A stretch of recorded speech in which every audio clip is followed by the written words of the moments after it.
Hello વાલા વિદ્યાર્થી મિત્રો, આજે આપણે ધોરણ 5નો ગુજરાતીનો પાઠ પહેલો મજા તો માળિયામાં કાતરિયામાં.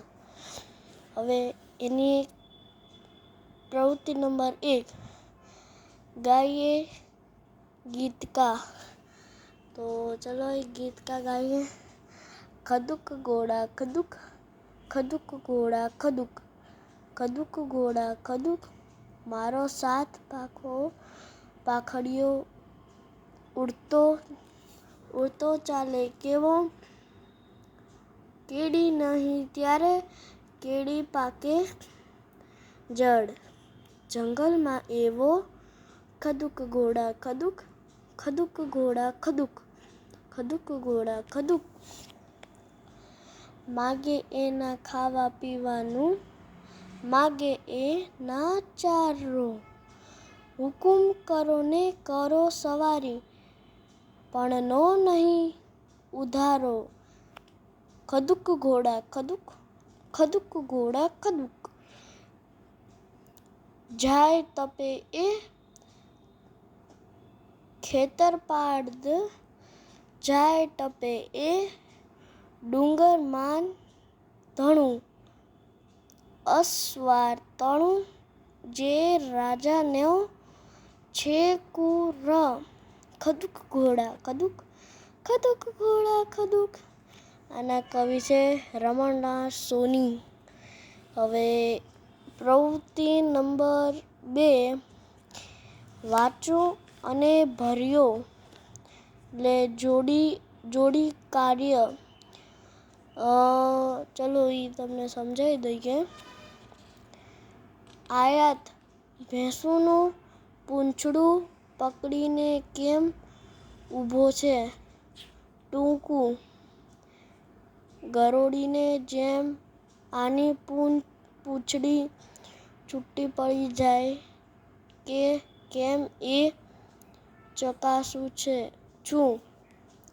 મમ્મી: અલ્યા આ કોબીજમાં બધા પાંદડા છૂટા પાડી શું કરે છે? હેરતા: એમાંથી ખાવાનું ફળ શોધું છું. હવે એક વાર્તા આપેલી છે. બિચારી ફિયોના. મહેરા સાહેબના ગર્ભ શ્રીમંત કુટુંબમાં એમની 7 વર્ષની પૌત્રી ફિયોના વયમાં સૌથી નાની. એને મા પણ 45 વટાવી ચૂકેલી. પછી દાદા દાદીની તો વાત જ શી. 2 પેઢી પહેલાના રૂઢિરિવાજ મુજબ સાસુ બહુ એને ઉછેરતા ધમાચક્રી તોફાન બધાથી એ સાવ અજાણ મોટા ઘરની છોકરીથી બહાર રમવા ન જવાય જ નથી.